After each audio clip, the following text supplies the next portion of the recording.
has been regarded as a cultural hub. As a major port throughout those centuries, the city developed a unique culture unlike any other in the world. Enslaved West Africans, Italians, Creoles, French, and Spanish immigrants created the blossoming hub of innovation, arts, and cuisine that continues to fuel the city of New Orleans. This culture caused artistic movements with nationwide impact, perhaps none as impactful as the development of jazz music. Jazz was created as a reflection of New Orleans and exists as a colorful reminder of the city's past.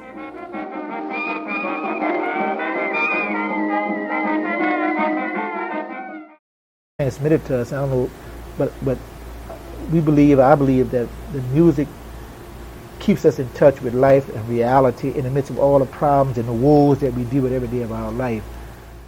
Although the exact timeline and legend behind jazz music has been heavily debated through mostly oral history, many musicians at least somewhat contribute the early sound of jazz to Congo Square.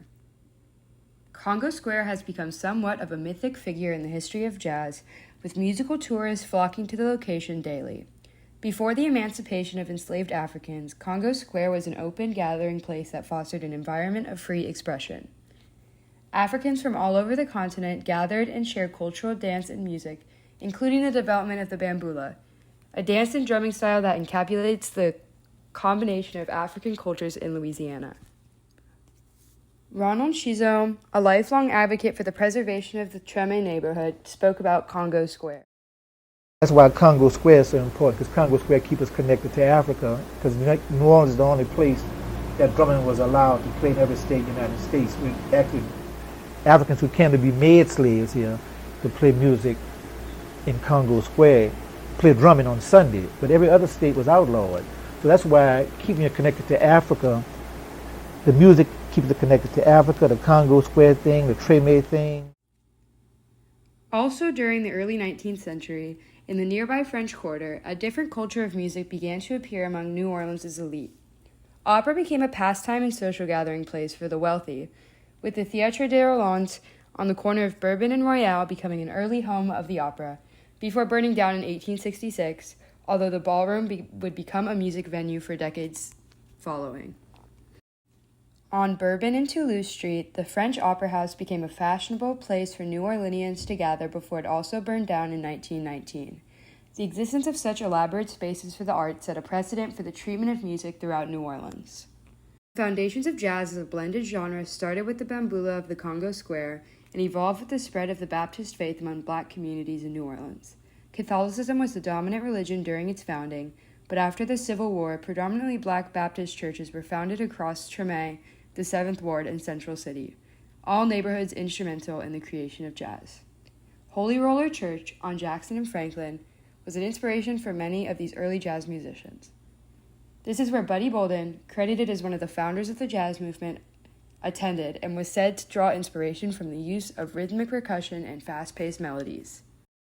When speaking about the artistic history of Treme to Amistad Research, lifelong residents of the neighborhood recall the difference between the Catholic churches and the Baptist churches.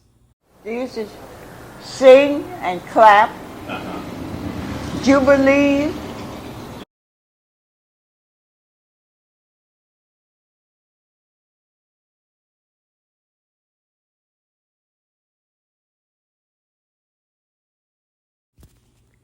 Due to the popularity of opera houses in the surrounding areas, the early jazz musicians decided to create venues of their own. Globe Hall, overlooking former Congo Square, was a venue frequented by Buddy Bolden and the many other early jazz acts. Globe Hall was shut in 1914 due to the continuing anti-black sentiment in New Orleans. While indoor venues were constantly being shuttered, outdoor venues thrived with the shift. At Lincoln and Johnson Parks on South Carrollton, a culture of live music grew. Buddy Bolden and the Robichaux Orchestra were known to have a battle of the bands of sorts on Sundays. These parks thrived with crowds growing in size every Sunday. These Sundays continued throughout the early 1920s. Louis Armstrong was an innovator in the field of jazz. Perhaps one of the most recognizable and prolific pioneers during the rise of jazz music in the 1920s and 30s, expanding jazz to a nationwide phenomenon. Armstrong grew up in between what is now Mid-City and Treme. Similar to Buddy Bolden and Lorenzo Tio, Armstrong took inspiration from the musical world surrounding his upbringing, songs sung in Baptist churches, traditional tunes, and street bands that formed his interpretation of jazz.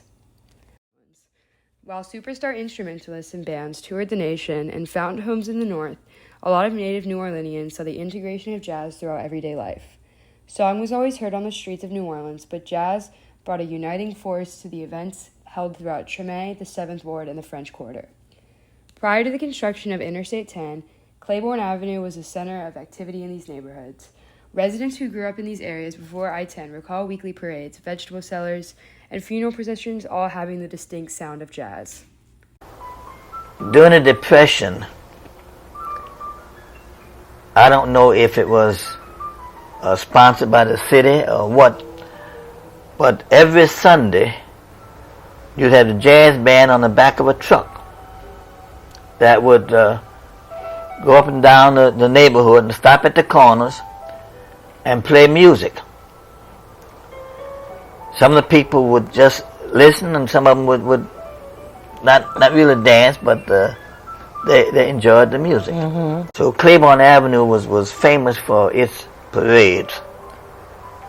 Prior, of course, to the desecration and rape of Claiborne Avenue with the trees.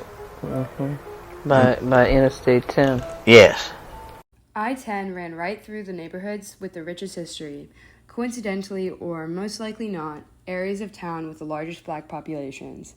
This wouldn't stop the development of jazz, as through the late 1950s, jazz would only continue to grow in popularity. In the 1950s, Preservation Hall on St. Peter's Street in the French Quarter became the home of near-nightly jazz shows. Jazz had captured the attention of New Orleanians, spreading to all types of people citywide. Kids would gather in windowsills and on porches to hear the bands practicing, and lines would be out the door for entry into the music halls. Continued efforts to suppress jazz music, such as legal consequences for publicly integrated bands and clubs, didn't stop the resilience of the jazz culture. Just as the very origins of jazz in the Congo Square existed as a mild form of resistance to racist attacks, the recording of integrated bands and their underground performances in jazz halls to mixed audiences spoke to the prolific interconnectivity the genre provided in an extremely divided South, where racial tensions only grew more and more aggressive with every passing year. Jazz stood as a symbol of understanding, a blend of cultures, and the acceptance of an integrated society that the Jim Crow-era laws could not stop the pursuit of art. With the nationwide popularity of jazz in the late 1950s and into the early 1960s, jazz seemed to be steadily fading from public consciousness. But this was far from the case. Jazz wasn't disappearing, but rather transforming into every popular genre that exists in the modern era. Many artists since the early days of Buddy Bolden and John Robichaux take a clear amount of inspiration from them. One of the earliest genres to emerge from the success of jazz was rock and roll. Rock and roll is often credited to Elvis Presley, and while Elvis was a significant figure in the genre, he was not the original. Presley took inspiration from the jazz and blues music heard on records, as well as from listening in on predominantly black Baptist churches that existed where he grew up. Jazz is at the heart of rock and roll and can be heard whispering throughout the melodies and instrumentation of rock records, all the way into the 60s, with the bands of the British invasion clearly taking catchy beats and punchy instruments from jazz records. The uncredited inspiration of jazz music on many rock and roll acts are thankfully not the majority of the representation of the genre's offshoots. Soul, R&B, and funk all took jazz and updated the sound to fit the age of synthesizers, electric bass guitars, and better amplification systems. Artists in the 60s and 70s like Aretha Franklin and Chaka Khan followed jazz-like tempos and rhythms, and in the case of Aretha, even producing covers of old jazz songs to fit the modern ear. Later came neo-soul artists like Lauryn Hill, whose smooth melodic tone closely mimics some of the early ladies of jazz. In the late 90s and early 2000s, new technology and production led to the creation of beats that sampled or interpolated jazz hits of the past, with producers like Pharrell and artists like Kendrick Lamar and New Orleans native Frank Ocean honoring jazz through these methods. Jazz is present throughout the music industry, you just have to know what you're listening for. Jazz has had a complex and winding history with locations all over the city of New Orleans connecting the scattered dots. From early African beats to cultural blends that would form one of the most important genres in the evolution of modern music, the culture surrounding jazz is an important field of knowledge as you explore New Orleans and expand your horizons of music.